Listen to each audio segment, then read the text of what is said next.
Welcome to Rick Rack Ruby. I'm Laura Cluvo. Today we will be making this Eyelet angel ornament with Dresden Plate wings. She's fun and easy, so let's get started. To make this Eyelet angel, let's start with the face.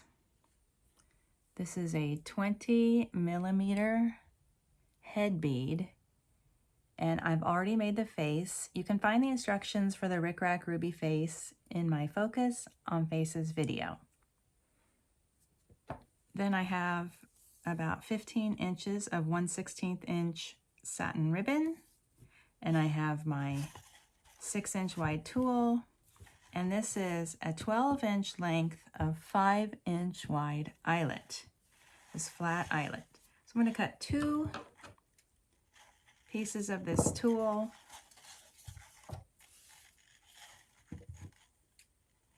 about like that. Fold it in half and tie it at the center.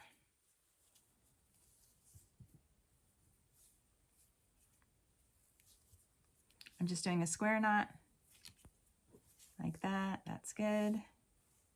Oops, this piece is a little too short. There we go. That's better. It only has to be this long, so we're good.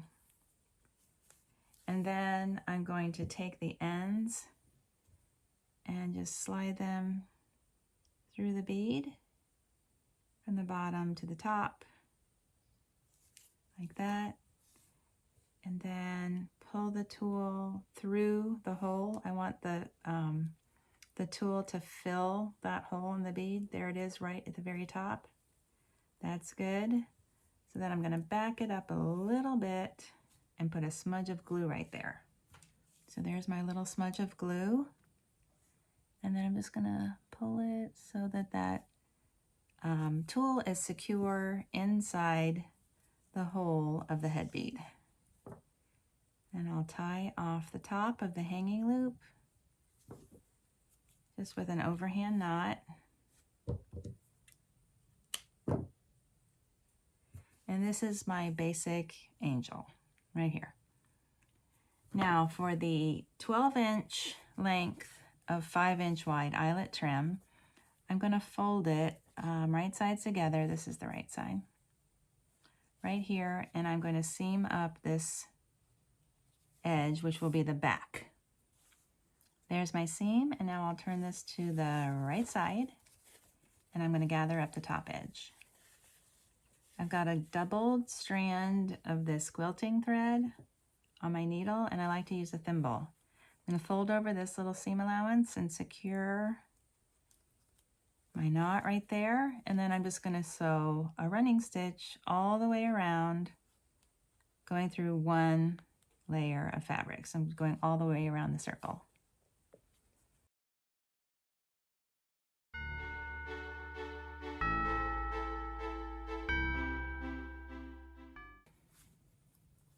There we go. Now I'm pulling that tight. Let's have a look. It looks good. And then I'll just put this over the angel with the face in the front and the seam in the back. Here's the seam. Pull that tight. It doesn't have to be way up because I do have a little collar I'm going to put there, but I do like it to be pretty close.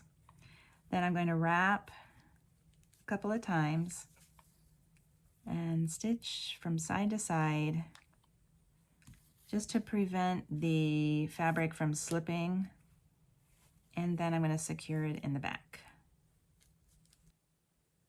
Okay, there we go. I have her little dress on. There's the front, there's the seam in the back, and now I can trim this tulle from the bottom. There we go. Now let's add a collar. I have 12 inches of this flat white lace. You can use any kind of lace you like. This one is about 3/4 of an inch wide, but you could be 1/2 inch or 5/8, whatever you have. So I folded over the first edge just to give that knot something to hold on to. And then I'm just going to gather up the top edge just below the header. I'm not trying to make the stitches even. I'm not going in and out of every single hole there. I'm just kind of, you know, just taking little stitches, but they don't have to be uniform. And I'm just going to go all the way across and pull it tight. Okay, there we go. There's my little collar, and I'm going to place it around her neck with the center in the front, and I'm going to join the ends in the back.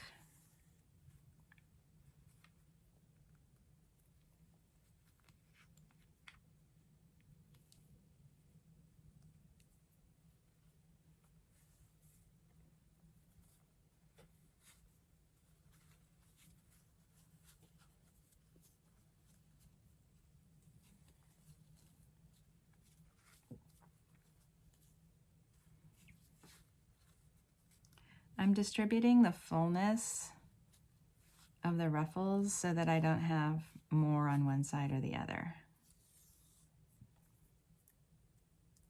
I'll sew through from the front to the back to secure, but I don't want to stitch it too far down because I am going to lift this up to add a bow later. Maybe.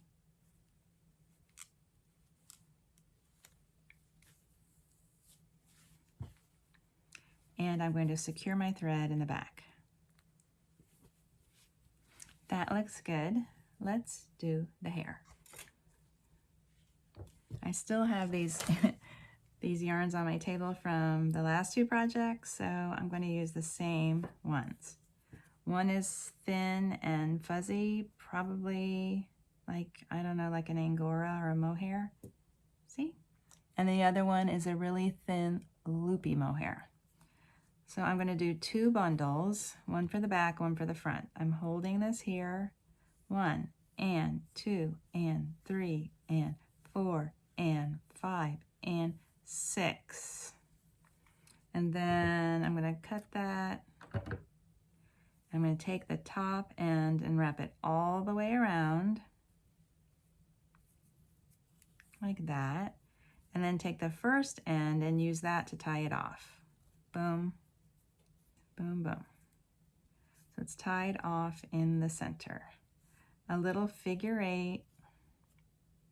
It's tied off in the center with some little streamers that I will cut off. Then I'll repeat. And if you have a little bit thicker yarn, you only really need 1 strand, but still do 6 on each side. 1 and 2 and 3 and 4 and 5 and 6 and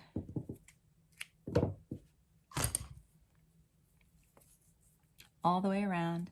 Pick up the first piece and tie it off in the center. Be sure to leave yourself long streamers for tying. So I have these two bundles, one for the front and one for the back. I always start with the back. So I'm going to squeeze out a circle of glue here on the back of her head. I'm using hot glue. I'll press that into the top behind the hanging loop, and then just press these loops into the glue. The back of the head will be hidden by the wings. It doesn't have to be perfect, but you do want it to be, you don't want anything loose like that. You want that to be stuck down. So I'm going to add a little bit more glue. There we go. Now I'm going to add a little bit of glue in front of the loop. And I'll press the center of this bundle into that. Right there. Hold it for a second. And then these loops get twisted toward the back and stuck like this to form her hairstyle. Left and right. So I'm going to add some glue on the side of her head right here. Twist and stick. And then glue on this side. Twist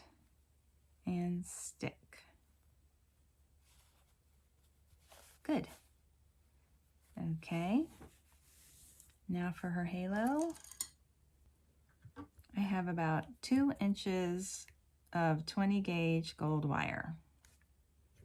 I'm going to shape it around my thimble to give it that nice round shape. It's kind of like more of a U. And then I'll add some glue to each end of the wire. And I'll just press that into her hair. Yay! Okay, now we can move on to the wings. I'm using this Dresden Plate print for the wings, and I've cut a 5.5 inch circle of medium weight fusible interfacing. I'm placing this on the wrong side of the Dresden Plate print, and I'm going to press this, and then I'm going to just cut it out right around the circle. You can see I've placed the circle just inside the points, and that works out pretty well. I've decided this is where I want to fold the Dresden Plate. I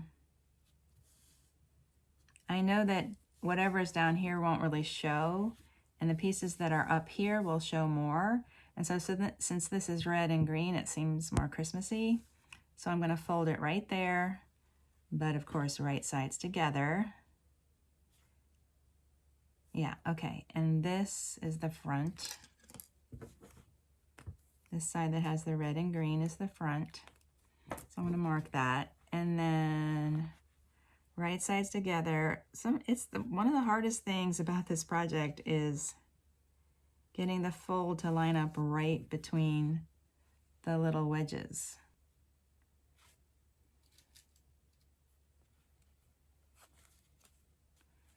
And these two.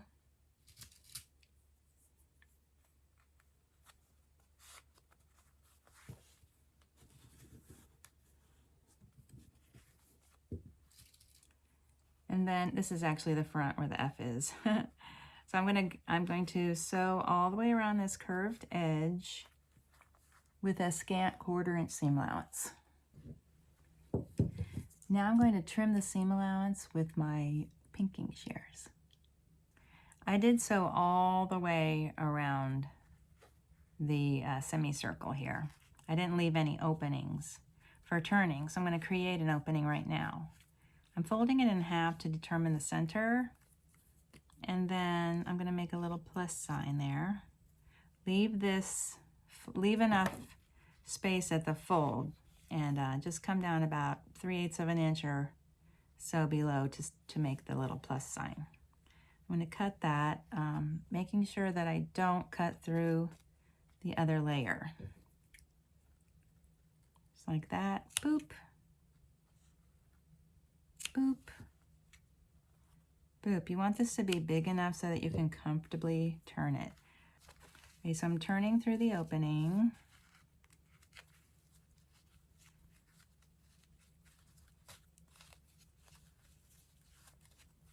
Just takes a second. Oh, I know what I was going to say. I was going to say, I don't know if I've told you, but I really like these scissors. They're from Karen K. Buckley, and I'm pretty sure I got them on Amazon. They've stayed sharp. I've had these for a while. They're great.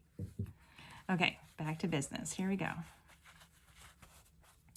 Now I'll use my chopstick just to push out these corners and to make sure I have the seam all flat and smooth. And then I got a cup of water here, and I'm going to just roll this between my fingers to make sure that it's all the way out. Okay, now I'm going to press this flat. Pressed it flat, and I also sort of made sure that these cut pieces are pressed down, and I'm going to top stitch this. Remember, this is the front. The part with the opening is the front. This is the back. It's easy to think, oh, this is the pretty side, so I'm going to do the top stitching from this side, but no, this is the front. So I'm just going to do a simple straight top stitch. The top stitching looks good, and now I'm going to gather the center of the wings right along here, right along the middle. I think I'll start down here.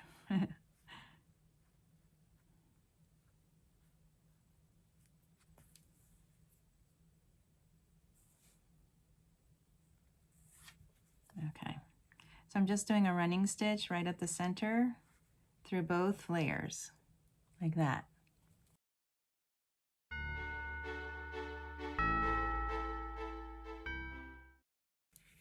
This is how it's going to look once you pull it tight.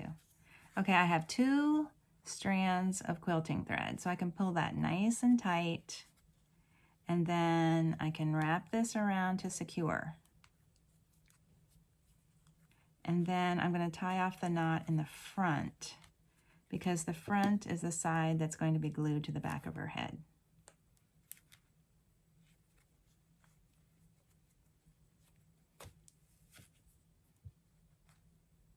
It's pulled nice and tight, see? Like a butterfly.